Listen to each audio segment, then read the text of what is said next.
Welcome to Hannity. Tonight, Democrats, they've been in charge of Congress, the White House, for just 16 days. And as predicted, their own vindictive, radical, extreme agenda is now taking center stage in that swamp.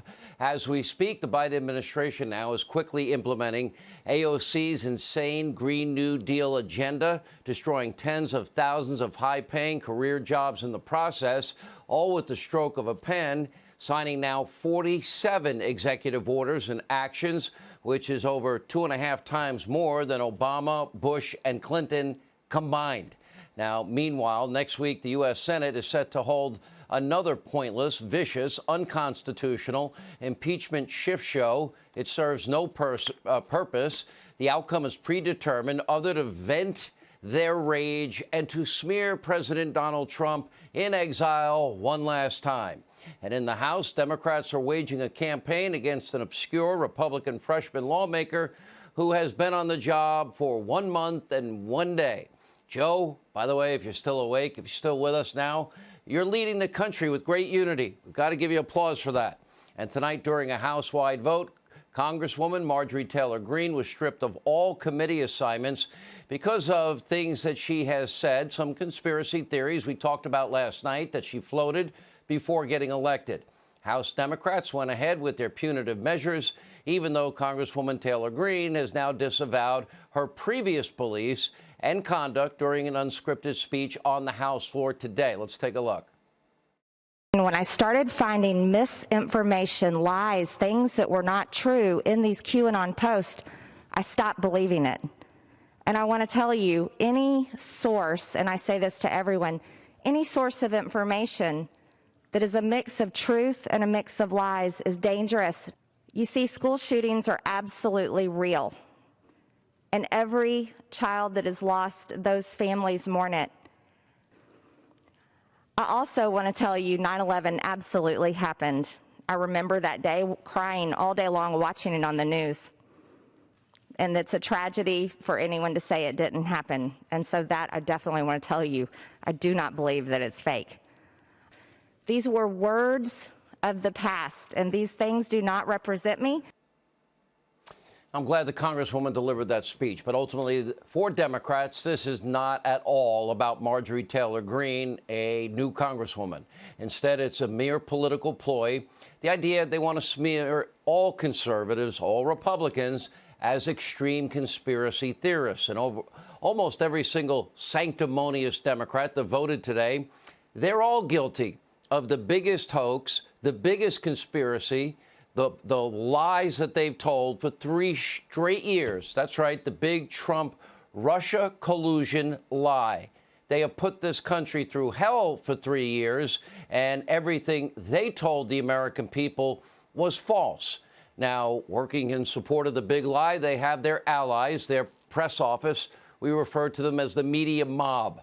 And listening to these lying Trump-Russia collusion truthers running nonstop wall-to-wall coverage of the Marjorie Taylor Greene saga, it's pretty sickening. Marjorie Taylor Greene, she apologized. She said her beliefs were wrong, misguided. She doesn't have them today. So my question is, when are the Democrats going to follow suit? When will the media mob apologize and correct the record on so many stories they all got wrong? Here's my prediction. Hell, you know, down there, will freeze over first. Don't hold your breath. They're feigning their phony outrage, as usual, and play acting like this is the most important story of our time. It's not.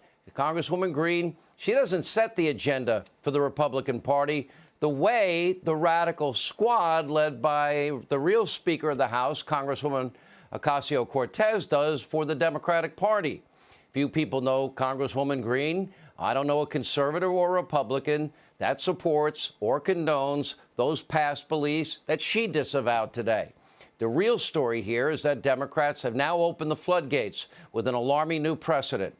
Apparently, voters and elections, they no longer matter to them. According to those who voted to remove Congresswoman Greene from committees, a standard they won't apply to themselves, the people in Georgia, those that voted for her by a whopping 74% of the vote, don't matter to the people that voted today. Think about that. Their votes just discounted. Lawmakers outside of her district, they're calling the shots, including many truly insane conspiratorial Democrats, the ones that have never apologized for their past radical views, anti-Semitic statements, and so much more. We'll have more in a moment. Now, members of Congress can apparently be penalized and stripped of important committee assignments for something that they once believed. And hours ago, Congressman Jim Jordan asked this all-important question: who's next? Take a look. Who's next? Who is next? Everyone has said things they wish they didn't say. Everyone has done things they wish they didn't do. So who's next? Who will the cancel culture attack next? Today it's Miss Green. Who's it going to be tomorrow? Who's it going to be tomorrow? I've heard several times on the floor today from the Democrats. Conspiracy theory. The Democrats peddled the biggest conspiracy theory of all time, the Russia hoax.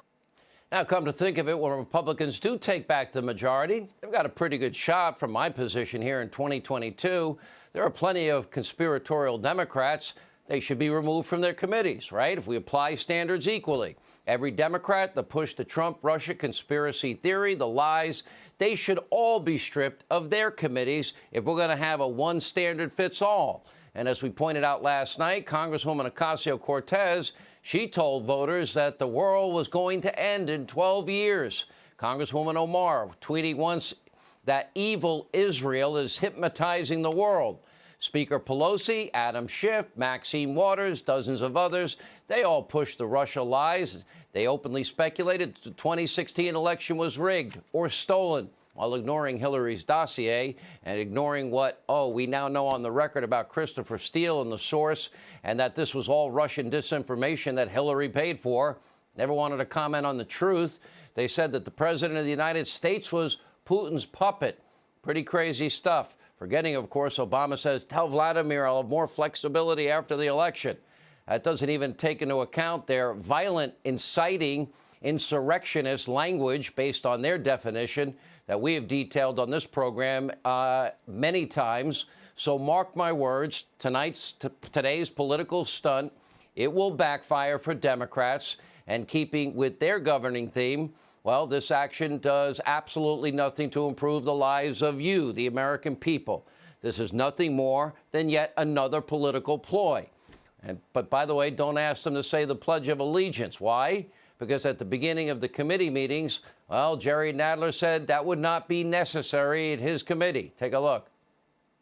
In the spirit of national unity and national pride, which I know we all aspire to do to a greater extent, that at the beginning of each meeting, the chair or one of the designees of the chair would have the opportunity to lead us in the Pledge of Allegiance.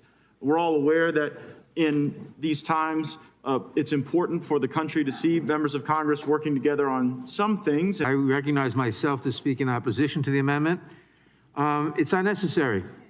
The House begins every day with the Pledge of Allegiance. We're covered by that. There's no necessity to say the Pledge of Allegiance twice during the same day. It's interesting. Nadler is still awake for this hearing.